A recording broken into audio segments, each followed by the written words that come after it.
All right, so we got a big show today, Ben. We have an interview with Canadian Prime Minister Justin Trudeau.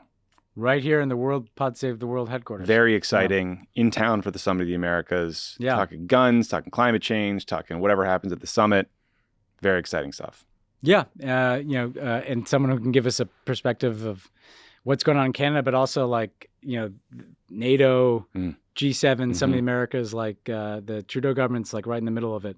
So really good to hear from him. Yeah. We are so thrilled to welcome to the show the Prime Minister of Canada, Justin Trudeau. Welcome to Los Angeles. Thanks. It's great to be here. You're here to pitch a show to HBO Max. Is that right? How's it going? Yeah, no, that's what everyone comes to LA for. No, I'm here for, obviously, the Summit of the Americas. Got it. And Netflix, too. Ben, fire away. Yeah, I wanted to start with the Summit of the Americas. And I should say it's great to see you. We were just talking, we first met at a summit when I was working in government. Now I have a podcast and you're still the Prime Minister, so different life directions for us. But one of the things I've noticed, and we talked about in the podcast, is this movement to the left across the hemisphere. If you look at elections in Mexico, Peru, Argentina, Chile, you've seen progressive leaders, leftist leaders, younger leaders like Gabriel Boric, who I know you recently met with, get elected, which is a pretty big shift. And I'm wondering, what opportunities does that create for a different kind of agenda in the Americas around issues like inequality and climate change? And when you meet with someone like a Boric, a younger progressive leader, what have you learned that you can kind of transmit about the difficulty of meeting expectations of progressive change versus the reality? Because I've seen he's already run into some trouble in Chile. So how does this change the conversation around this summit and in the hemisphere? Well, first of all, it's a good thing that there are more progressive, open, leftist leaders getting elected around the world. And every country is a little bit different, but these are voices that really matter. And the one thing I talked about a lot with Gabriel when I sat down with him a few days ago, first of all, was, for all the standing up for rights and including the most vulnerable and, moving forward on women's rights and LGBT and doing all those right things, you have to stay focused on the inclusive economic growth. That if you're doing all sorts of great progressive things, but you're not making sure people are putting food on the table, feel better about the direction of the economy, the direction of their inclusion in economic growth, then it's easy for people to be turned away because they have to be reassured that the plan you have is going to work. And the advantage is that progressives are right. You only build a strong economy if everyone gets to fulfill their potential, if everyone gets included, if everyone can contribute. And that's where the things that we were focused on in Canada from the beginning and the things that he needs to focus on, and things that all of us need to focus on, are those things that actually matter. Because when you're getting elected as a progressive, you're reaching out to thoughtful people who have a lot of things going in their life, who don't live and die by politics, who aren't going out there marching in the streets, although, sometimes when you have to get rid of a particular right wing, you need to. But mostly, these are people who are focused on their families, on their jobs, on their career, on the idea of fighting climate change, but not the minutiae of what government is doing. Whereas when you get over to either the far left or the far right fringe, there's a lot of political motivation to get involved. And what progressives have to do a good job of is meeting people where they are in their lives, in their daily lives, and talking to them on that level. And that's why we move forward on things like childcare most recently, but family benefits. We lowered taxes on the middle class. We raised them on the wealthiest 1%. Things that actually make a tangible difference, even for the people who aren't watching politics and feeling good about their team getting elected or not. Yeah. One of the challenges that we dealt with in the Obama years in getting that conversation focused on things that matter in people's lives, particularly from a progressive perspective, is so much of the politics in the hemisphere can be trapped in really old ideological debates. And nothing manifests that more than the kind of U.S.-Cuba rivalry, competition, conflict in the hemisphere over the years. And obviously this summit, like some past summits of the Americas, has a bit of a cloud of Cuba not being invited, and then therefore some leaders aren't coming, including the leader of Mexico.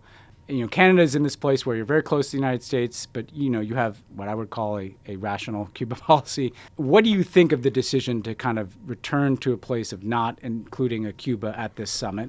after, obviously in the later Obama years we did. And how do you more broadly move past pretty stale left-right divides in this hemisphere to get to the issues that actually matter in people's lives? I mean, first of all, to be very clear, we continue to stand up strongly on pushing for more human rights in Cuba, more democracy in Cuba. We were one of the leaders in the Lima Group on Venezuela and condemning Maduro's murderous, illegitimate regime there. So we're not that far off from a lot of people's concerns. But our approach, particularly here at the summit, is going to be to meet with and engage with as many people as possible and really try and move forward beyond those ideological divisions to, how do we actually make life better for people? How do we actually make sure we're responding to the challenges of fighting for people's rights, defending their opportunities, and bringing them along in the fight against climate change, in the fight against income inequality, in the fight against all the things that we need to do in positive, tangible ways. Shifting gears a little bit, I mean, as you know, the United States is dealing with this horrible epidemic of gun violence and mass shootings recently in schools. You recently announced some new gun safety legislation, including a buyback program for semi-automatic weapons and restrictions on handgun sales, noting, quote, "We need only look south of the border to know that if we do not take action firmly and rapidly, it gets worse and worse and more difficult to counter." That was accurate, but hard to read as an American and, just a little depressing. So two-part question. Does the lack of gun control in the U.S. make your job harder? Is it a security threat to Canadians because weapons are getting trafficked across the border? And two, I mean, obviously the U.S. and Canada, we have very different political systems. We have a different constitution. But any lessons that you might have for demoralized Americans about how to actually get something done? A couple of things. First of all, over the past couple of weeks, including on your show last week, there's a sense that Canada responded to the shooting in Texas by suddenly turning around and banning guns. But lovely if it were true, but we've been working on this for 7 years. Yeah. When I was 17, a long time ago, more than 25 years ago, we had the terrible mass shooting of 14 women at École Polytechnique, which was a few blocks from my high school at that point. And that's where we set on a path where we needed to do it. Now, we had lots of setbacks, conservative governments that loosened gun control. But since we got elected 7 years ago, we've been steadily working on strengthening gun control to a conservative party that is pushing back on us for everything we do. So we have the same kind of dynamic in Canada. It's just we've been able to actually advance. And 2 years ago, we banned all military-style assault weapons. So AR-15s, the Ruger Mini 14 that was used in Polytechnique all those years ago, and a number of guns. And that's we can keep adding to that list of banned assault weapons.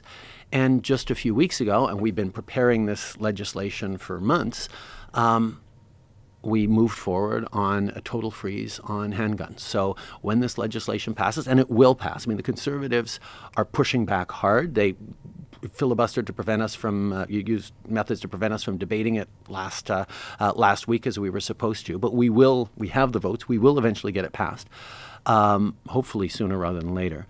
And then it'll be illegal to buy, sell, transfer, import handguns anywhere in the country. We're basically freezing the market, and that will make a big difference.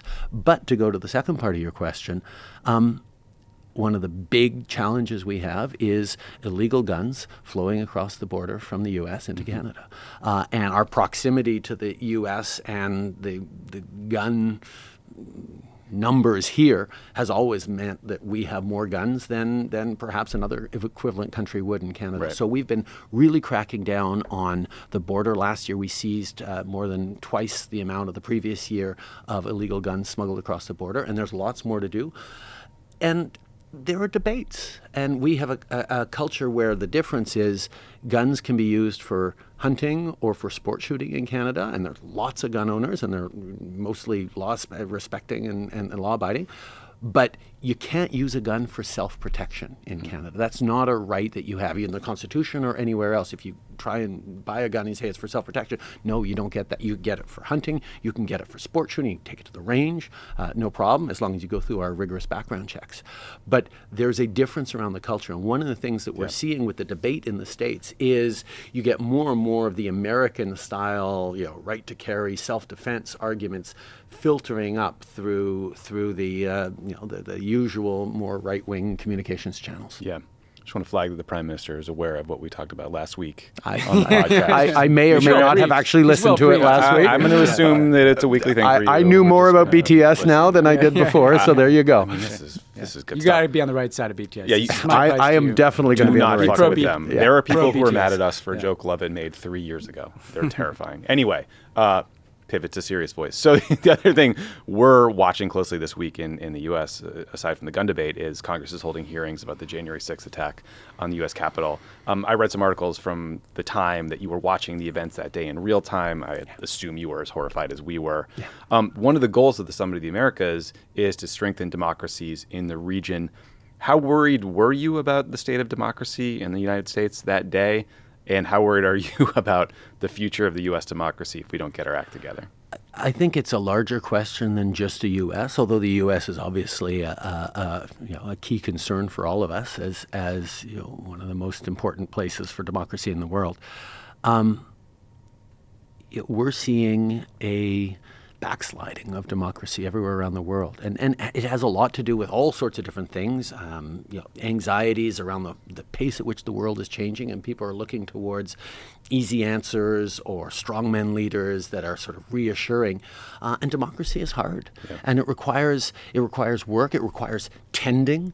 It requires deliberate efforts to not just believe simplistic answers, either from the left or the right, but know that you have to actually work at it and plug away and be almost earnest in how you lead things. And that idea of responsible leadership contrasts directly with some of the simplistic button pushing that happens out there in accelerated and enhanced by social media tools. Mm-hmm. But the challenge has been there a long while. When I got elected in 2015, so 7 years ago, one of the things that we put forward, and I remember saying this a whole bunch of times, attack politics, divisive politics, negative, stirring up of hate and fear and differences. The dirty secret is they work. Mm-hmm. Even back in 2015, they work to get you elected. Sure, yeah. You can do that. You can mobilize and get elected. It's just what we're seeing is that once you've used those methods to get elected, it becomes incredibly hard to govern responsibly for all citizens in bringing people together and getting big things done. Because once you start, churning up anger, it just feeds on itself, and if you're not continually throwing fresh raw meat at it, right. It will get away from you entirely. Yeah. And that's where we're seeing in Canada a certain number of people who stirred up that starting to have it sort of turn back against them a little bit. I want to pull this thread a little bit with you, and in getting ready for this. I was thinking about like a meeting that President Obama had with you in 2016 after the Trump election. It was in Peru. Yeah, you were there. You remember. And he said to you, and you were about a year in, hey, look, even though Canada, has not, the Canadian role on the world stage is not the American role on the world stage. Given the absence of small d democratic leadership and people who support kind of progressive or inclusive values, that he was hoping that you would speak up more on those things. He told me to hold the mountain. He told you to hold the high ground, right? Yeah. And easy task. And that was that was hold the high ground. He said the same thing to Merkel on that trip, and in many ways, like people like you have, and we've seen some incremental progress in some elections, but as you say, the overall picture continues to feel like it's moving in the wrong direction. Even when there are elections that move in ways that I think are the right way, like here in the U.S., it feels like democracy itself is still in worse health. And so drawing on the now 7 years you've had, you've been on the high ground trying to hold it, and seeing literally the mob try to climb up the high ground with pitchforks. How do we deal with this? And I'm going to give you just two different potential hypotheses. Like, one is that different people just need to win elections in as many places as possible, right? That maybe there's an argument that there needs to be greater connectivity and solidarity among people who value democracy in different countries, supporting each other in the same way that the far right does. And that's kind of an electoral approach of just democracy delivers, win elections. Then the other is deep structural problems that facilitate this. You mentioned social media platforms that are kind of unregulated that allow for the mass scaling up of conspiracy theory and hate. You could talk about all manner of other threats to democracy, corruption, money in politics. The Murdoch family. The Murdoch family. Like, how do we reverse this tide, not just in a single election? Is this a matter of political coordination? Is it a matter of structural reform? And it's a small question, but I mean, we might as well try to get into it. I think I'd go back to the root of what democracy is. Democracy is about people choosing the leadership and the future they want. And you can put forward some of the best possible candidates for election or build all the right structures around it. If people themselves don't ask for and demand responsible leadership, they're not going to get it. And that problem has manifested itself in a lot of angry right-wing, misinformation and disinformation online. But it also comes through in, cynicism of otherwise thoughtful, positive people who get wrapped up in, it's got to be fixed overnight. I mean, like a lot of young people who supported me in 2015 and said, you got to do more on working with Indigenous people, you got to do more on fighting climate change, you got to do more on gender equality and fighting racism than this country has ever done. And over the next 4 years, we did that. We did more on all those things than any Canadian government had ever done. And there's always more to do on those things. And people said, you didn't really do enough. And they looked for other alternatives. So at one point and we had a much reduced presence in government at that point, or we lost our majority, went to a minority. And that's fine. That's the way politics has to work. But when people are making the perfect the enemy of the good, when people realize that hard things are hard, and you actually have to plug away at it over a longer period of time than perhaps we're trained in our daily lives to be able to expect, making generational change might actually take a generation, not just one election. That expectation that things have to happen really quickly is really hard. And that's where, to get back to one of my first points, making sure that whatever stripe of government you are actually delivering on the things that matter most to people, like steady economic growth, good jobs. Through the pandemic, we made decisions that massively invested in small businesses and families, and we've now bounced back to 115% of the jobs that we'd lost in February of 2020 back.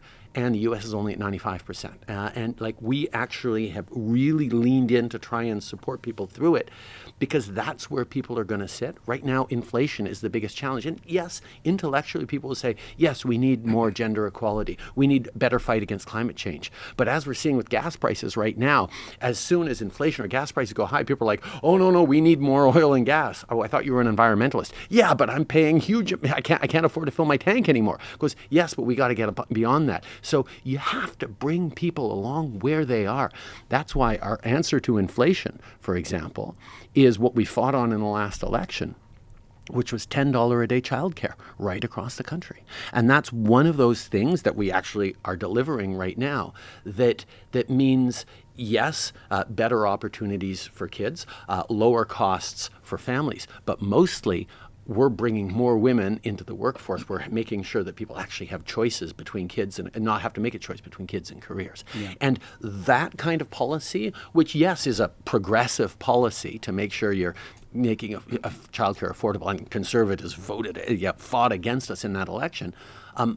But it's actually fundamentally economic policy. And the more you can tie progressive policies to things that actually matter in people's daily lives, the more you bring them back into a reasonable place in democracy. So it's not just about the right leader. It's about creating a culture again where people understand these countries that we love so much, they didn't happen by accident, and they don't continue without effort, deliberate, sustained effort to say, no, we are going to make the tough choices and make it better, and be patient as we make it better in a steady way. I definitely hear that around, accepting victory, not making the perfect enemy the good, and having a politics that can succeed within a democracy. Climate change is an issue that enters into this, right? Because to save democracy and to not have the cynicism you talk about, you need young people to care about politics and to think that politics can lead to outcomes that they care about. And climate change is increasingly like a number one issue for younger voters. And I think we all see a reality in which we're not doing enough to deal with climate change. Governments, corporations, everybody needs to be doing more to meet this threat. And yet, as you say, there's always usually an electoral reason or a kind of structural reason why there's a ceiling on what can be done, right? High gas prices become a higher priority. There's a big fossil fuel industry here. There's a big fossil fuel industry in Western Canada. What do you say to a young person who's like, that's all well and good, but like, if we don't do more now on this, in 20 years, like my future may be lost, you know? Well, first of all, that's absolutely true. We do need to do more. We need to act. But again, we need to bring people along with us and that was the big challenge always around, Canada has known, and the Liberal Party, my party in Canada, has always known that putting a price on pollution, as all the economists say, is the best way to do things. And there were a couple of different attempts that really didn't work, that weren't electorally palatable. And then we brought in a measure that actually puts a really strong and ever-rising price on pollution to send that signal to businesses and producers that they have to upgrade and reduce their carbon emissions in a predictable way over the next 10 years. But we actually are returning more money from the carbon price directly to 8 out of 10 average Canadian families. So it was a way of doing it, but actually not like many countries do, putting it into investments in renewables or this. We did huge amounts of investments in renewables, but we just needed to put that price signal in for businesses and actually return money to consumers. So if consumers don't change their behaviors, they do better. If they do change their behaviors and upgrade their furnace or whatever, they actually get more money back at the end of the year. So this shift was actually what allowed us to do something unthinkable in electoral politics around the world. We won 2 elections on a price on pollution that the Conservatives continue to fight against. And quite frankly, we're dealing with them, saying right now with high gas prices, you need to slash gas price, you need to take away the price on pollution. I say, you know what? Yes, we have to be there to support families, which we are, but it means we actually have to move faster to get beyond our reliance on fossil fuels, particularly given Russia and the tensions that we're seeing geopolitically with rising gas prices and the challenges of depending on parts of the world that don't share our values. Mm-hmm. So speaking of Russia and frankly this global fight for democracy that we've been talking about, I mean, back in May, I know you went to Ukraine. Can you just tell us a little bit about what you saw? And then it seems clear that Putin's play here is to bomb, eastern Ukraine all day, every day for as long as he possibly can until they relent and basically wait out Western sanctions. And I guess my question is, what argument do you think you can make to Canadians to keep them committed to the cause in, say, 6 months if gas prices are up, if food prices are up, and this is really hurting them personally? That's a question that a lot of countries are facing right now in Europe, even in the U.S. Canada's not facing it. And one of the big reasons is we have the second largest Ukrainian diaspora in the world. In the early 20th century, a wave of Ukrainian immigrants came and basically settled our prairie provinces.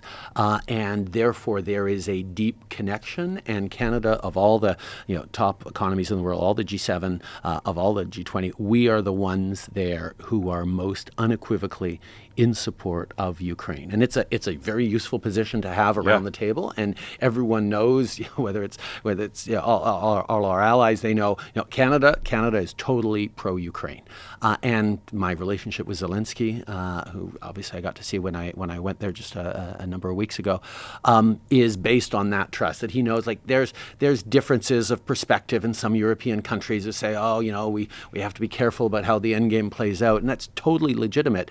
But the fact that I get to be around that table as well in all those discussions and say yes, but nothing about Ukraine without Ukraine. You can't create some sort of deal to end this without bringing Ukraine in as part of it, because they have suffered, they have fought, they are dying for it, and they are angry as hell. Yeah. But they get to have a say in how this resolves, and all that together. I mean, the one thing that I am incredibly confident about is Russia's not going to be able to outweight the sanctions. We have put in these sanctions internationally, and we are going to hold them for as long as it takes. And it's not just about support for Ukraine. It's about realizing that here is finally a moment where democracies have decided that the line is there.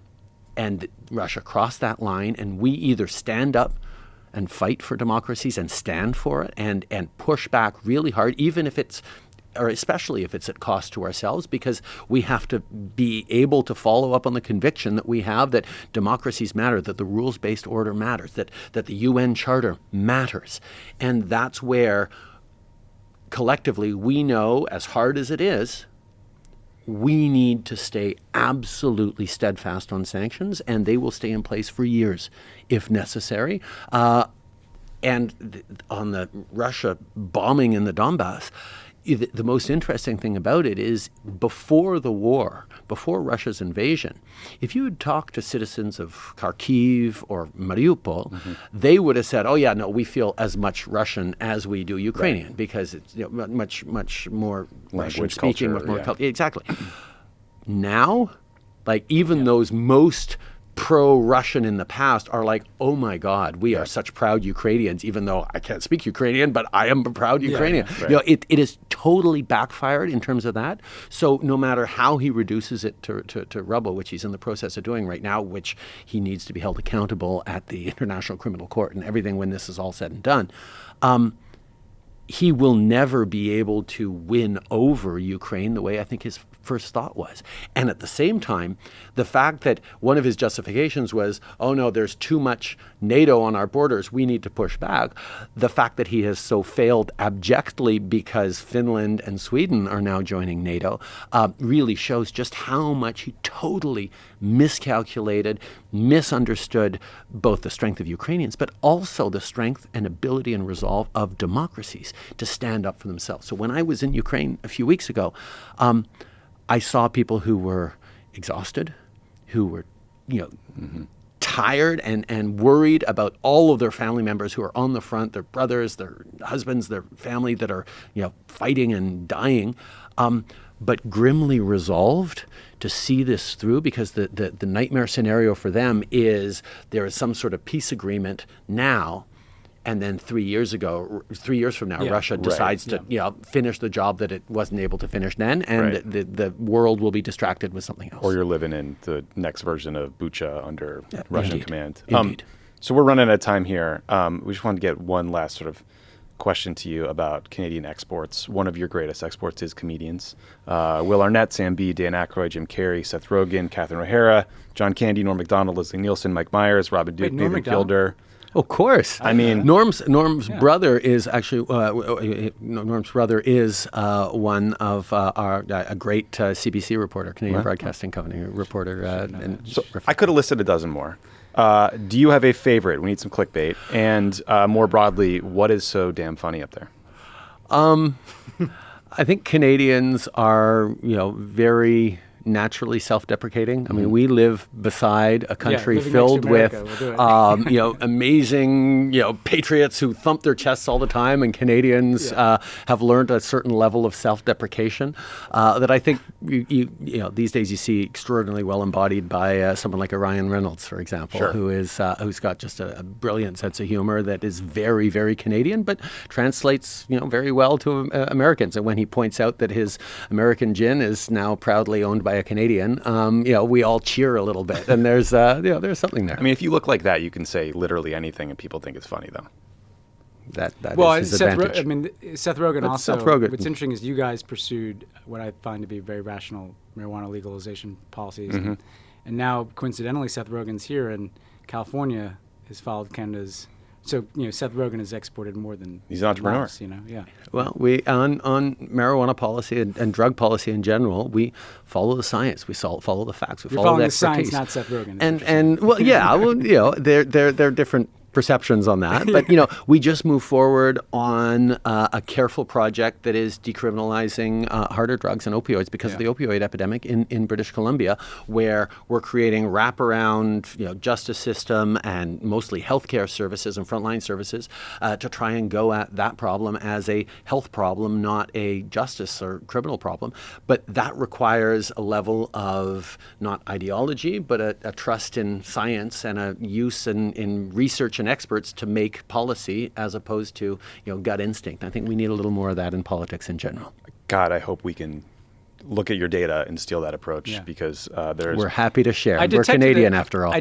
I did detect a nod to Ryan Reynolds there, though. Yeah. I feel like I'm we. not saying Ryan is probably number one. Mr. Prime Minister, thank you so much for coming in. Thanks for everything you're doing to hold up the liberal, hold the high ground. Democratic Keep order. on the high ground. Well, I'm glad that we're steadily seeing reinforcements, and quite frankly, the work that you guys are doing here is really, really important in getting people to think carefully about how, as individuals, being better informed, being thoughtful about how we contribute every day to shaping the world matters. So thank you for everything you guys are doing. We just hired Jared Kushner to open a Middle East bureau for us, too, so we're trying to expand. I told you I wouldn't comment on any of those things. Thank you again. Appreciate it. Ben, are you excited for the Jan 6 hearing to kick off in prime time?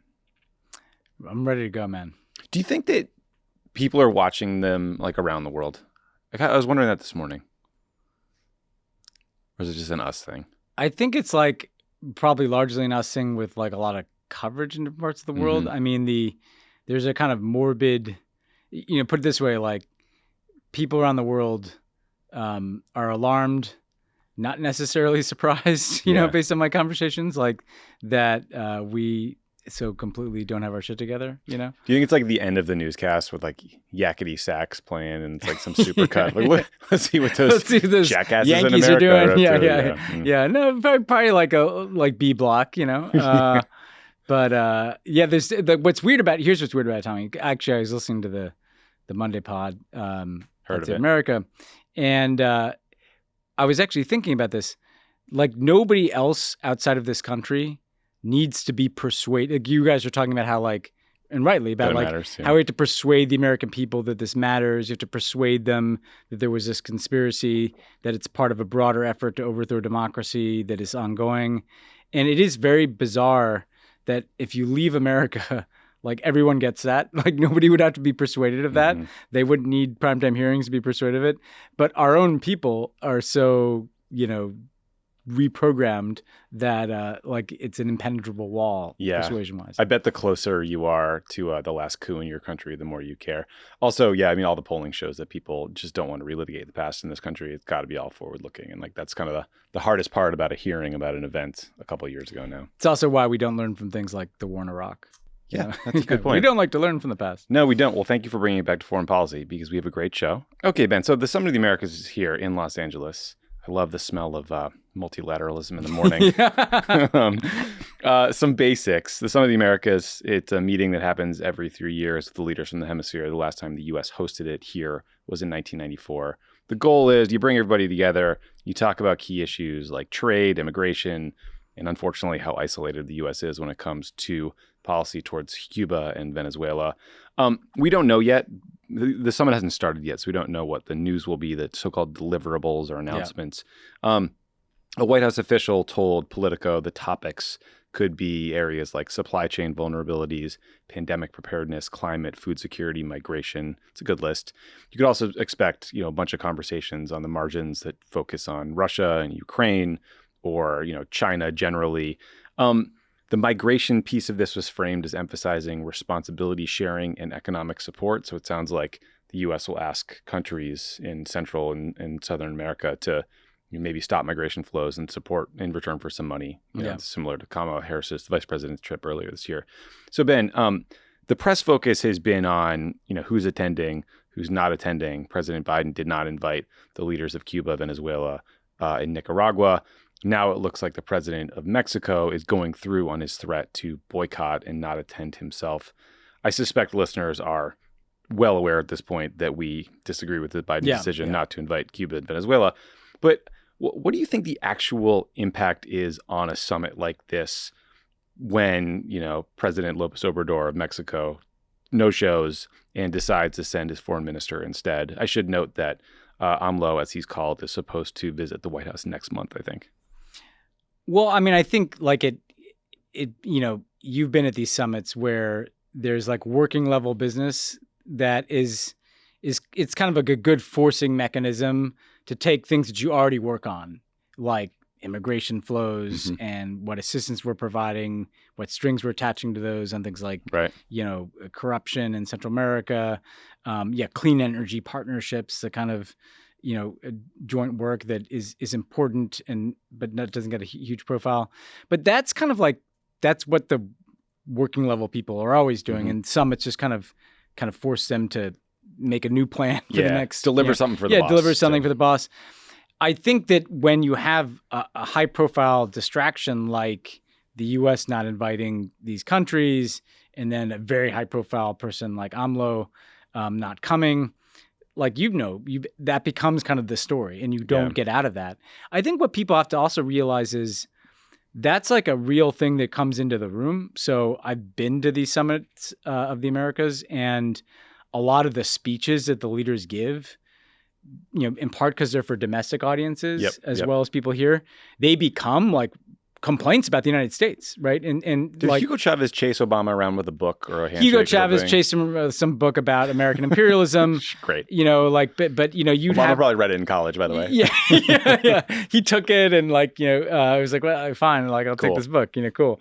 Whoever wrote that book is probably on Noam Chomsky email distro. Yes. Or it may have been actually a Noam Chomsky book for all I remember. But yeah, like, so I think that it does matter. Like, it does come in the room, like, because people feel the need.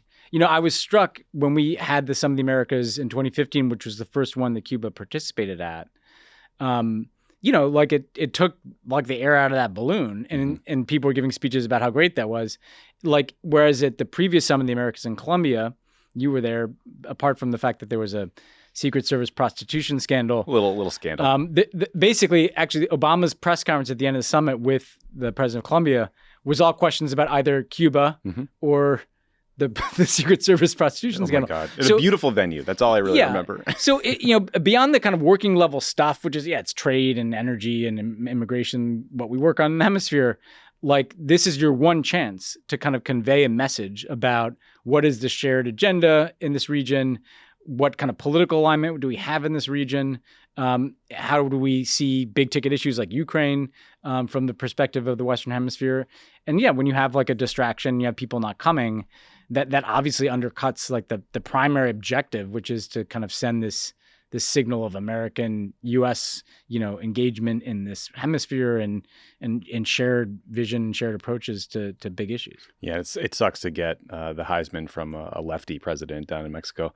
God, I'll never forget when that Secret Service prostitution scandal broke. I don't know if I've ever told this story on the pod, but I was at a dinner with like 8 reporters, and the AP reporter, Julie Pace, I believe, was texting me from across the table being like, hey, we got this tip to our main tip line. What do you know? I'm like trying to figure it out. All of a sudden, it's just me and her just like hammering BlackBerry messages back and forth, trying to figure this out before the whole thing exploded. And then it made our lives hell for like 3 weeks. So it's funny, like, I actually then was on the receiving end of, I think, you telling me that. And I was with Obama at the time. It was some prep session.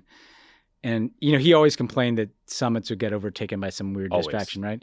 So I was like, oh, man, we got another one of these dumb distractions. It's going to, get everybody's attention. And he's like, what is that? I'm like, well, it looks like there's like a Secret Service prostitution thing. And he's like, Yeah, I can see why the press would be interested in that. like he did not. Yep. Yeah, I can't really fight that one. Yeah, he that didn't expect the one's- comms people to clean that one up. Nope, Yeah, that yeah. one is going to get some coverage. Ben, speaking of Latin America, allow me to be on my hobby horse for a second. I did want to flag that it's been about a year, almost exactly a year, since Salvadorian President Nayib Bukele announced that Bitcoin would be legal tender in El Salvador. Just a quick update. It has not gone great. About half the population has tried to download the government-created Bitcoin wallet with limited success. Smaller fraction made it work, usually in an effort to try to get the $30 bonus the government offered them. I guess about 20% of the population uses the wallet today. Something like 80% of large firms or businesses do not yet accept Bitcoin as payment. That said, Bukele recently released photos of himself examining a mock-up of a Bitcoin city made of all gold. The Bitcoin bond that is supposedly going to fund the aforementioned city has not been released yet. And El Salvador's Bitcoin purchases, buying the dip, that is, are something like $35 million underwater at this point. So other than that, it's going great. In fairness, it will take a while to adopt a brand new technology or currency. I get it. Well, what did Matt Damon say? That the future belongs to the bold. Well, the bold, Ben, I underscore this because Bukele is a bad guy who, like, going into the summit was being criticized by human rights groups. And it just drives me crazy that the Bitcoin industry was willing to, I don't know, hug him to prop up their pet project. Yeah, you don't want that guy to be the face of your, governments embracing Bitcoin. I do wonder if he's going to take his time in California to, to kind of do a crypto swing. Oh, totally. Yeah, You're right. That's probably why he's coming. Listeners to this podcast know how I feel about the Cuba thing. I will say that, though, this is another example. Like, because in the hemisphere, these left-right debates, they play into the negative stereotypes about the United States, right? So to us, it's just like, okay, even if you agree that the Cuba policy is dumb, it seems like a small issue. But to them, the U.S. picking and choosing who comes to the summit and having this kind of legacy fight with Cuba from the Cold War, it drags up all the ghosts of American imperialism. Yes. And by the way, Rightly so. Rightly so. So we're talking about that instead of like El Salvador and the fact, this should be an effort to kind of just invite the guy, but spotlight, try to talk to other countries about maybe it's not the best thing for your countries to be investing in Bitcoin. Or the cool new lefty populist presidents who've been elected. Yeah. I got Gabriel Boric down in Chile. Lots of interesting changeover in the hemisphere, all of which, as we said, is to the left. So there's good things happening there. And their agenda is the right issue set, like I said. I just think that finding ways to not kind of have own goals on these hemispheric and ideological and legacy history issues is important to making those issues you do care about get like the profile you want, Absolutely. So maybe they can make some headway on that this week. I hope so. Me too. Because Latin America doesn't get the attention it merits given how important it is to us directly. Absolutely. It's literally our own hemisphere. Yeah. Another big topic will likely be Russia and Ukraine. So the fighting in eastern Ukraine continues just to be absolutely brutal and defined by this massive, unrelenting artillery fire. On Sunday, President Zelensky made a visit to the front lines, actual front lines, life in danger. He met with soldiers and citizens displaced by the fighting. The Ukrainian government officials said that more than 40,000 Ukrainian civilians have been killed or injured since the invasion, and 3 million are now living under Russian occupation. The food crisis we've talked about a bunch is growing. The Russians bombed a major Ukrainian grain terminal, and they continue to blockade Ukrainian ports to prevent grain exports. That led the president of the European Council to accuse Russia of being solely responsible for the global food crisis at a UN Security Council meeting. The petulant little whiny fuck Russian ambassador then stormed out of the thing like a child. Oh, good. Yeah. Yeah, really. Everybody's really sorry to see that guy go. Ukraine says Russia has stolen 500,000 tons of grain from them since the beginning of the invasion. Ben, last week we talked about this hesitancy in the Biden White House to send longer-range rocket systems to Ukraine over fears that they could be used to shoot into Russia itself, into their territory. I think a couple hours after we recorded, there were then new reports that the U.S. will go forward with sending those systems, but outfitted with shorter-range ammo, and that the Ukrainians agreed not to use them to attack across the border. A couple other things I saw. There's a piece in the Washington Post a few days back citing people around Putin who say he thinks he can just kind of wait out the sanctions because oil prices will go up. There's another piece I think also in the Post, it suggested China was getting annoyed by all of Russia's asks for support. It feels like a little bit of wishful thinking. But Yeah, we'll see. yeah, I never fully believed that. But like, I don't know. It feels like this conversation we're having right now, and the one really we had last week, is kind of going to be the status quo for a while. Like, horrific war of attrition in the East, constant effort to hold together diplomatic sanctions everywhere else. We'll see who wins the race. Yeah, I mean, I guess the things that stand out to me in that picture, I think the decision to kind of get these longer range rockets to the Ukrainians on top of what's been provided is in part informed by some concern, right? That they've been losing incrementally some territory in the East, and that the Russian vulnerabilities with kind of these extended crazy supply lines and, very forward deployed isolated forces that could be attacked by Ukrainians around Kyiv, that they don't have that problem in the East where the front extends back into Russia, essentially. Yeah. Now they have a lot of vulnerabilities. They're losing a lot of manpower and a lot of material, and morale is in the toilet. Yeah. But they were making these gains. And so I think that the question is, can these kinds of systems that give the Ukrainians the opportunity to hit the Russians in a way that they haven't been able to yet from a distance, putting less of their people at risk? We don't talk a lot about how many Ukrainian casualties. We talk about civilian casualties, but military casualties have been massive, according to Zelensky. Up to 100 a day or something. Yeah, just awful. So that I think this is a rush to see if we can reverse some of that. The Ukrainians will have to learn how to use this stuff, but they've been pretty fast at that. Then the other thing I noticed, right, is Putin in response. He threatened, he's going to hit us and change the front, and Medvedev probably threatened to nuke America or something. But what you did see is you saw them hit Kyiv. Yeah.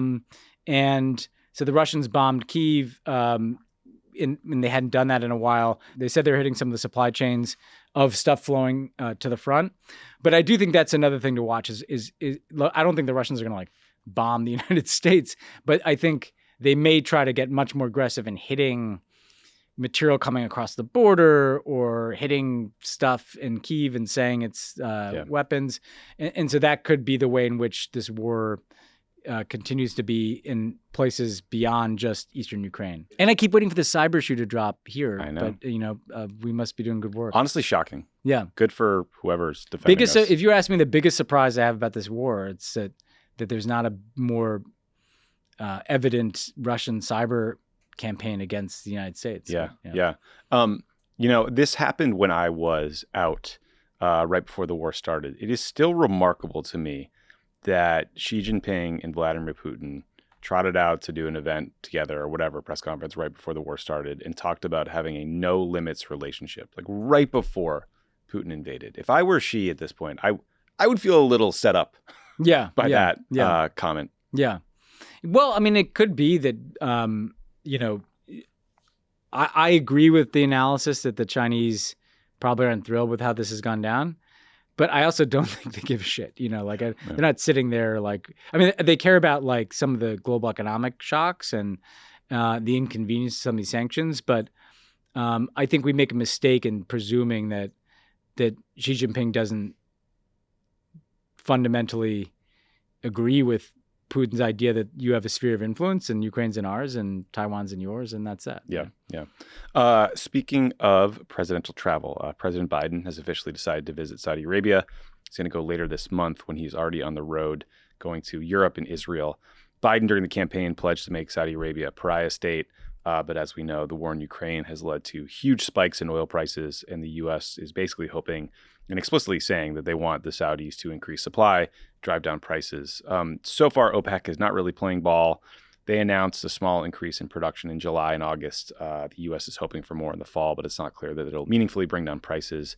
On the positive side of the ledger, Ben, the Saudis have extended a UN-led truce that has led to some peace in the war in Yemen. Hopefully that will turn into some sort of permanent ceasefire or just cessation of the war.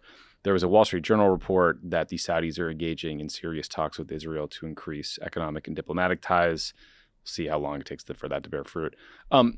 Stepping back, Ben, I fully understand and empathize with the bind President Biden is in here. High gas prices are politically devastating. And frankly, he ran as like Joe Biden helping the middle class, right? And high gas prices hurt low-income people most. But beyond just like the moral and ethical concerns about working with the Saudis, my issue still remains that I don't trust them. Like, I have no faith that MBS will release more oil. I have no faith that this conveniently timed leak about talks with Israel will amount to much. I think MBS wants Trump back. I think he's going to bank this handshake or whatever win in the, whatever he wants out of this, and then probably tell the Democratic Party to fuck off at the end of the day. I mean, that's my concern here. Yeah, I hate this. And I just want to, like, we happen to be talking about issues that I differ with the administration on. I find a lot that they do to be very good. Yeah, especially Ukraine, right? They've done an incredible job managing Ukraine. Here's what I don't like about it. And I want to start from the position of understanding why you do these things. But I'm going to start from that position by saying, like, that is what I regret. We in the Obama administration, we've talked about this a lot. One of our, if not our biggest mistake, was going along with the Saudi war in Yemen, providing logistical support for that, even though it's not something we wanted them to do. And the idea that, like, engaging them could moderate their behavior, and we don't want to have a rupture in this relationship, and all these people lobbying so aggressively from the outside and from Congress that MBS is a reformer, and so let's work with him. And by the way, a lot of the people in the Biden administration shared that regret, and it's a reminder that, like, what may seem like the necessity at the moment, we have to do something about these gas prices. We just got to resolve this. You live to regret that, And I think if and when there's a photograph of Joe Biden shaking hands with Mohammed Salman in Saudi Arabia, and I'm going to come back to that in a second, like, that's not an image that those guys are going to feel good about 5 years, 10 years from now. There's a lot to unpack about what's wrong with it. I'll try to do this quickly. I mean, we've talked about if you're in a war of democracies versus autocracies globally, you're not going to win with Mohammed bin Salman on your starting team. No. It just makes us look like hypocrites. By the way, like, you just in front of the whole hemisphere here said you wouldn't invite 3 countries because they were not democracies, and then you travel to Saudi Arabia the same month. Like, it makes the U.S. look full of shit to the world. And we've always had hypocrisy, but the Saudi relationship has always been the beating heart of hypocrisy in American foreign policy. So there's that aspect to it. Then there's, like, I see a lot of reporting that's like a triumph of realpolitik over values. The realpolitik thing presupposes that the Saudis have all these aligned interests with us. Right. And that's sort of the argument I'm trying to make. It's like, okay, put aside your fuzzy-headed human rights concerns. Like, I just don't think they're going to deliver on the things they say they're going to deliver on. Well, and let's go through the rap sheet of they opposed the Iran nuclear agreement, which the Biden administration wants to get back into, right? They've been mucking around in places like Libya and Sudan against America's interest. They've been continuing this war in Yemen, and hopefully, though, there's a breakthrough there. That's the best thing that could come of this. But these are not people that, like, have, like, share our interests. So the realpolitik thing, I don't quite get it. The only issues that you can identify are gas prices and Abraham Accords. On gas prices, look for the Saudis to make a lot of noise and say a lot of things about increasing production and not to follow through. Right. Like, that's the pattern with them. Never mind that if you care about climate change, the optics of continuing to kind of go to the Gulf and beg people to pump more oil is kind of counter to that. And look, and that's, I agree with that, and that's why I have sympathy for Biden, because, like, Joe Manchin's ruined all chances of that making that bigger pivot. I have sympathy on that. And then the Abraham Accords, like, let's stop on this for a second. And we've been willing to question that, elements of that approach for a while. It is a horrible look if the Abraham Accords just is like the get out of jail free card for any autocrat in the Middle East to do whatever the fuck they want. That's how that journal story read to me. I watched Biden give a press conference where he was asked, like, why would you go to Saudi Arabia? And he looked clearly uncomfortable. He said, like, I can tell he hates this. You can tell he hates it. He's like, I haven't decided yet. But then he said, if I went, it wouldn't be because of oil. It'd be because we're trying to make peace between Israel and the Arabs. And I cringed a bit, because you can see why that might work as a justification politically. And, I bet, Saudi Arabia is on the road to the Abraham Accords, whether they're on the express lane or the slow lane, we'll see. But, like, Bahrain and the UAE wouldn't have done the Abraham Accords if Saudi didn't sign off on it. So Yeah. they're already in the Abraham Accords, basically. And the journal you know. reported that young Saudis, especially under 30, actually now want to create diplomatic ties with Yeah, Israel. it's So I don't know if yeah. that's true, but it's interesting. But I think that like It would be good. The optic though is that the Abraham Accords can allow you to get away with killing journalists. The Abraham Accords can allow you to get away with being autocrats. The Abraham Accords can allow you to get away with anything, you know, and that's not Locking up women who just want to drive. That feeds the cynicism that I was just talking about on hypocrisy on human rights. That like, why does this, you know, and Biden in describing it used the language that we used to, you know, frankly make fun of, that we're trying to end these wars between the Arabs and the Israel. Like the Saudis are not at war with. So I just don't like it, even though we did things like this in the Obama administration. I want to be very clear. Like this is not like some new thing. We sold the Saudis a lot of weapons. I just think this is like we keep learning this lesson again and again. And the last thing I'd say is there is a way to calibrate it. Let's say they do think that they have to somehow repair this. And I, like I said, I don't fully agree with that. But let's say traveling there, like it's the word. Like why not? Like there was a report that we were prepared to shake hands with him at the G20. That's much different than like this optic of like going to him. Yeah, because it's already being reported as kind of kissing the ring type thing. Well, and that's what it looks like. You've been like, you go to Saudi Arabia, like the king, or in this case, crown prince, like it's a royal court, and you literally are visiting his royal court, and you know the optic is it's not just like a bilateral meeting. It's like you are visiting the royal here, you know, and all the other Arab states will be convened, the Gulf states, and the optic is like we're going essentially to apologize for, and I know we're not apologizing, but like, so the optic is essentially we are going to the extra mile to make amends in this relationship for the guy who killed this journalist. Like it's just not good. No. You know who would like this trip though is Jared Kushner. Yeah. He's having a rough couple weeks though, Ben. Well, he might actually piggyback. So January 6th hearings, turns out Mark Short, Pence's chief of staff, tried to go to Jared to like chill things out and try to reduce Trump's rhetoric and attacks on Pence. And Jared told him he was too busy solving Middle East peace, which is just hilarious. But also, Ben, the House Oversight Committee, at long last, sent a letter to Jared Kushner seeking information about his $2 billion bribe from the Saudi government. I do not know if or when Jared will respond to this letter, but I do know that it earned Representative Carolyn Maloney of New York my endorsement in her primary against Jerry Nadler, because goddamn, it's about time someone looked into this. So I say two things here. One, now this is your home turf. Yeah. So like listeners who complain that we agree too much, like I'm a Nadler guy. Really? Yeah. Did you, Beloved ask Tish James, the Attorney General of New York, if she was prepared to send peacekeepers to Zabar's? Yeah. Which hilarious joke. Yeah. I don't know. This letter is all it took for me. I'm a cheap date, Ben. I love Jerry Nadler, and I dealt with him a lot on the Iran deal, and he supported us on that, right? I actually have nothing bad to say about Jay Naz. So that's why. But no, seriously, like on the issue at hand, I'm really glad she's doing it, and this is like such a glaring example of corruption, you know. And I just think anything you can do. I don't expect a lot of cooperation from Jared Kushner, especially after DOJ has now set a precedent that apparently you can totally ignore congressional subpoenas and not face consequences. But like, do whatever you can to get. And I'm not saying this for political purposes. Like, we need to know.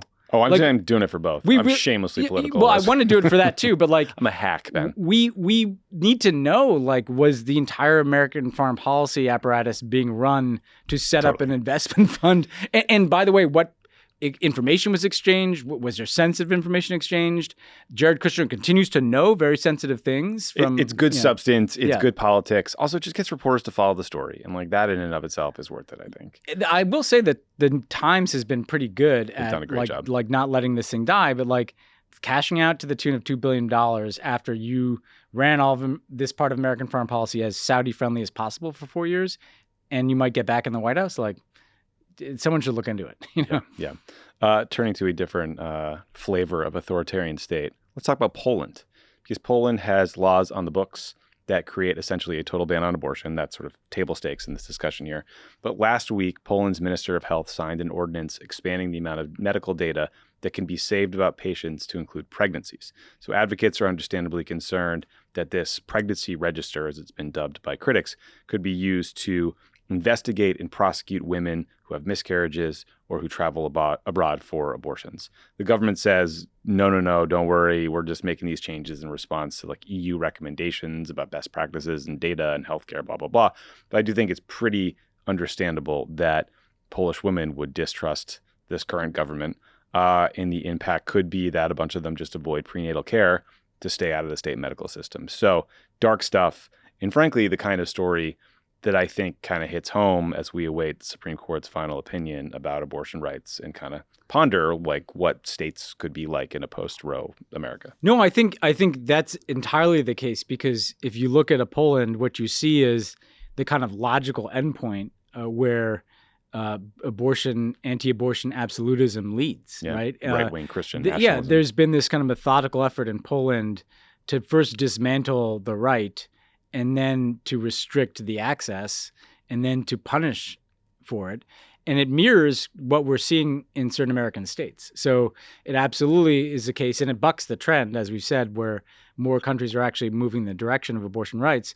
I think the other thing it reminds us of awkwardly is that in the context of the Ukraine war, Poland has emerged as this like heroic ally.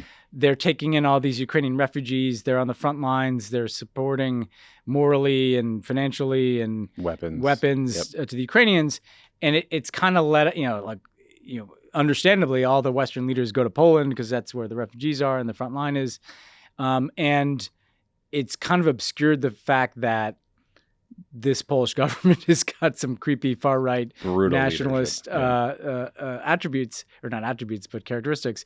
The one thing I will say underneath that hood, though, what's been interesting is that the Polish government has broken in a big way from Orban. Mm-hmm. They used to be this kind of alliance of right-wing nationalists on support for Russia. So there's been like this trash talk back and forth. So at least if there's any silver lining, it's like this kind of fracturing of some of the sense of a far-right bloc. But yeah, not a good story for the women or people of Poland. Yeah, when feeling like you're next on the invasion list hits home like this for Poland, I imagine it'll help them break away from Orban and Putin and anybody else. Exactly. That, the Orban, I mean, it is interesting how much like Orban has emerged as like the true outlier in Europe on this stuff. True. Let's turn to the UK, Ben, because confidence in British... It's low. Because confidence in British Prime Minister Boris Johnson, it's waning. Yeah. So on Monday, 148 Conservative MPs voted to give Bojo the boot in a no-confidence vote, while 211 said he could stay. At issue, obviously, was his addiction to partying during the pandemic, his brazen lying about it. Johnson's team tried to claim victory after the vote. Johnson himself called it extremely good, positive, conclusive, decisive result that allows him to move on, focus on delivering things for people. Technically speaking, he can't face another no confidence vote for a year, but I think that rule could be tweaked. Regardless, lots of smart people think this is the beginning of the end for Boris Johnson. That's what happened to former prime ministers Theresa May, John Major, Margaret Thatcher. They won no confidence votes, but just being challenged started the clock on their political demise. Ben, Boris and his wife also got booed while walking into a Thanksgiving service for the Queen during the Platinum Jubilee festival. More on that later. He does not seem to be at anything close to firm political ground, but I don't know. Do you care to make any predictions about this shape-shifting creep's future? He is a survivor. I mean, first of all, like he scored less on the confidence building vote than those other people. Yeah, than Theresa May. Than Theresa May did or John Major did. And so that's a telling sign that his days could be numbered, as David Lammy, friend of the pod, tweeted that he's a dead man walking. I love that. That's intense language. We say lame duck or something. I was like, sometimes we think we have strident language. I kind of like that from Lammy. But I mean, the flip side of that is like, Boris Johnson. Like, I don't see him resigning. Like, he doesn't seem like the resigning type. No. He seems like the hang around. Like Theresa May was the kind of person who like takes the lay of the land and leaves. I think the thing to watch, if people want to watch anything as an additional indicator here, is that they have these periodic kind of local elections or constituency elections in the UK. If the Conservative Party continues to get their ass handed to them, that might be the thing that tips him over, Right. and they just are like, you got to go. Yeah, And he's not some visionary on policy. He's just a popular guy who wins elections. Yeah, and so if the ship continues to be sinking with him at the helm, then maybe like someone gives him the final shove overboard. But I mean, he'll try to stick it out. I think that the challenge now for Labor and for Keir Starmer is to spend the time between now and the next general election, like, okay, we know what our message is against these guys. Like, you know, you got to close the deal with enough of the British people to win that election and win it, hopefully, knock on wood, you know, with convincingly. Yeah, come on, guys, let's win this thing. You're running as an idiot. Yeah, look what we got in Canada. Look what we got in New Zealand, Australia. Let's get like Labor in there. A couple more things before we get to our interview with Prime Minister Justin Trudeau. So interesting news out of China on Monday, Ben. The Chinese government announced the end of a year-long investigation into Didi Global. I don't know how you say it. Basically the Uber of China and a couple other tech companies. We talked a while back now, a couple of years ago, about how President Xi suddenly decided to crack down on tech leaders like the Alibaba founder Jack Ma, who I guess had just, spoke out too much, amassed too much power, whatever. Lots of smart analysts think that this investigation was concluded by the Chinese government because there's all these economic headwinds facing Xi from COVID, from Ukraine, from slowdowns in the tech sector based on them hammering these guys. And it just became a little too much. That in turn led to speculation that maybe Xi is losing his grip on power. With the caveat that I think if Xi were to be losing his grip on power, we in America would probably be like the last ones to know. Is there even a process or a mechanism for him to get pushed out other than a coup? I'm just like trying to understand where this speculation is even really coming from.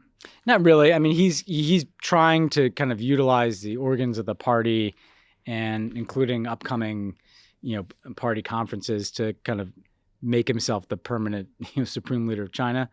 And so there could be bureaucratic, and party machinations there. I think more likely is this isn't like a sign that he's literally in danger of losing power, but it is a sign that this kind of trajectory of Xi Jinping consolidating power might have reached some kind of limit, because all of the momentum since Xi Jinping took over has been towards him taking more power. And the tech sector was a big piece of that. It was like, you know what? I don't like that these tech companies have a bit of independent power and wealth, or data, and data, right? They have the the Chinese are smart, unlike us. They know that the tech companies have the power of nation states, and so they started putting Chinese Communist Party people on the board, and then they started pressuring them to kind of only be listed in China, and what they proved in the early stages of that kind of takeover or micromanagement, if you will, of their tech sector, was that they were willing to lose a lot of valuation of those companies to take control of them. Now, because of a range of factors, including their insane zero COVID strategy and other economic vulnerabilities, they can't prioritize that anymore. And so I do think it's a sign that sometimes the iron grip has to loosen a little bit, right? And that doesn't mean he's going to lose power, but it does mean that the laws of gravity do apply. Yeah. Speaking of the iron grip, so June 4th was the anniversary of the Tiananmen Square massacre. That, if you folks don't know, was an incident in 1989 when the Chinese military just massacred hundreds of students with machine guns and tanks, and horrible. Since that time, so the Chinese government has basically wiped the incident off the map, erased it from history. One amazing recent example I saw of this censorship was written up in the Wall Street Journal. So there was an online influencer named the Lipstick King. He was promoting a brand of ice cream on a live stream last week, I think on June 4th. I guess he assembled the ice cream and then some cookies into a shape that looked like a tank. And then all of a sudden, the stream gets cut. So no idea if it was an accident, if this was on purpose. A lot of young people in China literally don't know about Tiananmen Square and couldn't have alluded to it. But I do think it shows just how powerful Chinese censorship is. Fucking ice cream ad. Gone. Yeah, no, I for my book, For After the Fall, out in paperback, I talked to I talked to someone who was at Tiananmen and was kind of a student activist there. But then I talked to a bunch of younger people who told me that they didn't know about Tiananmen Square until they left. These are people who left the country, right? Mm-hmm. One in particular I quote in the book, that you could grow up, be educated, be well off, be online, and literally have no idea that that happened in 1989. Not believe a different version of it. You know, not believe that they were rioters. Like literally, it's just erased. And they you know, it started with like keywords don't lead to certain things, and then it led to just like literally pulling down any content. I even heard of efforts that they were trying to buy up some of the like photo catalog of the Tank Man photographs, like you know, just so that they wouldn't even be available like at other places, or it'd be harder to get, you know, something like that. This is the lengths that they've gone to. And now what they've done is there used to be Tiananmen vigils in Hong Kong, right? And now they've obviously outlawed that since they've erased any real legal divide with Hong Kong. And then I saw a bunch of the consulates in Hong Kong like tweeted like commemorations, and they were like pulling down those tweets. Like it's like 1984 level stuff. Yeah, big time. And by the way, Tiananmen Square, fascinating. If people want to read, like, there's some. It's a great subject to dig into. It's because it's a what if of history if that had gone different. Oh, way. absolutely. Ben, my Boston Celtics coach, Ime Udoka, and the Toronto Raptors GM are making some news. You flagged this article. They're calling out the Nigerian government for withdrawing its basketball teams from international competition and potentially the Olympics. Udoka played for the Nigerian national team back in the day. He coaches the Celtics now. The broader issue, I guess, at play here is like a leadership struggle at the top of the Nigerian Basketball Federation. I don't know a ton about this, but Udoka is the man, and I want any excuse to talk about the Celtics as we hopefully destroy Steve Kerr's Warriors in the finals. Yeah, I mean, look, there's actually an interesting backdrop to this is that basketball's been growing a lot on the African continent in terms of the number of players that have come to the NBA, and the NBA's launched an NBA Africa League, and these basketball federations, these national basketball federations are pretty central to like the pipeline into the NBA or the development of African basketball leagues and professional basketball. And both Musa Ujiri, the Raptors GM, and your Boston Celtics coach are Nigerian and have also been involved in this effort to kind of like globalize the game of basketball. And this just shows you, like, I couldn't even really figure out what the issue was, but yeah, like they're two different. They elected two presidents. They elected two presidents, and they're fighting it out. It just shows you like basic kind of corruption of like sports and other like that's what it feels like to me. Like you guys can't get your shit together over like who runs this federation, which probably means like who's on the take from who, such that like you're going to disadvantage your players. And that's why it was cool to see them speaking up, because the people getting screwed in this are the Nigerian players who want to play at the Olympics and want to play international competitions. And they spoke out at a time when people are really paying attention. So kudos to them. Like that was cool. Should also note that there was this just awful, I assume it was a terrorist attack at a church in the Nigerian town of Owo that killed dozens of people. No one has claimed responsibility yet, but just truly awful, and normally in a region that I think has not dealt with like a bunch of Boko Haram attacks. That's what was to see that kind of violence. You don't like see it anywhere, but this is beyond where Boko Haram has kind of been a menace in the past. So that bears watching too. Yeah, for sure. Couple more things. One, please start drafting your apology note to Marjorie Taylor Greene, because the Israeli government has built a laser gun that can shoot stuff out of the sky. Just kidding. MTG's an idiot. Please mock her all you want. So the system is called the Iron Beam, Ben, which is a nod to the U.S.-funded Iron Dome short-range missile defense system. The Iron Beam shoots super targeted laser beams at projectiles in the sky until they burn or burst. It's a lot more cost-effective than shooting super expensive missiles or rockets to knock down these projectiles. It feels very Ronald Reagan Star Wars to me, but they tested it. Apparently it works. So I don't know. Lasers, I guess. I mean, we know they won't share it with Ukraine, but like, I guess like what it does show is that like, and to be serious, like that it is serious. They're not sharing their equipment with Ukraine, but it's important for Israel, obviously, given the threat it's faced from rockets, to invest in these technologies, and it shows you where this is migrating. This is the next generation of.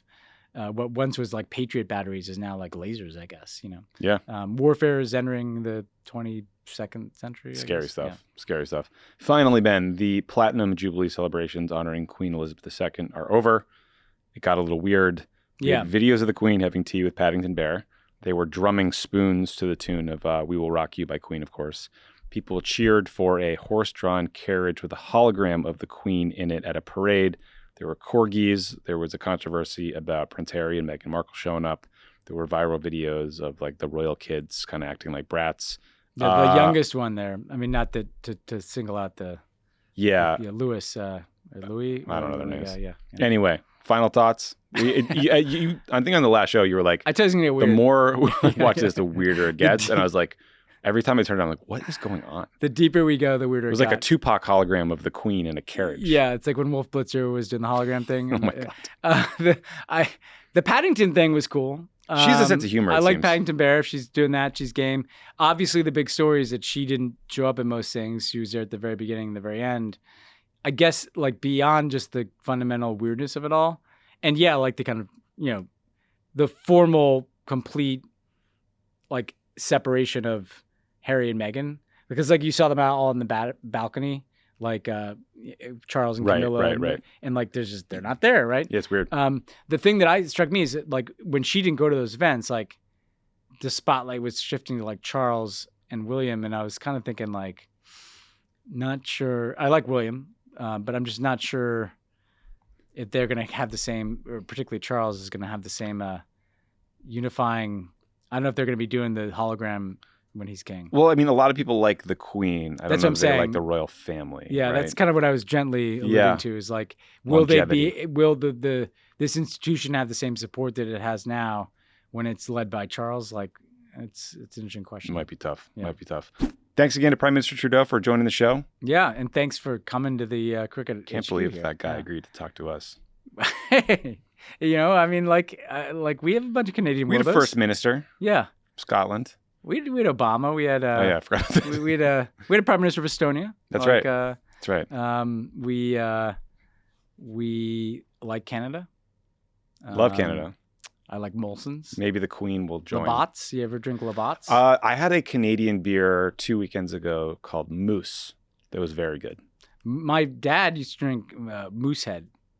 I think it was different, but I've heard of Moosehead. Yeah. This is just straight up Moose. I I have a Canadian friend we actually call Moose. Very Canadian. Like what else? Like hockey. Yeah, Gretzky.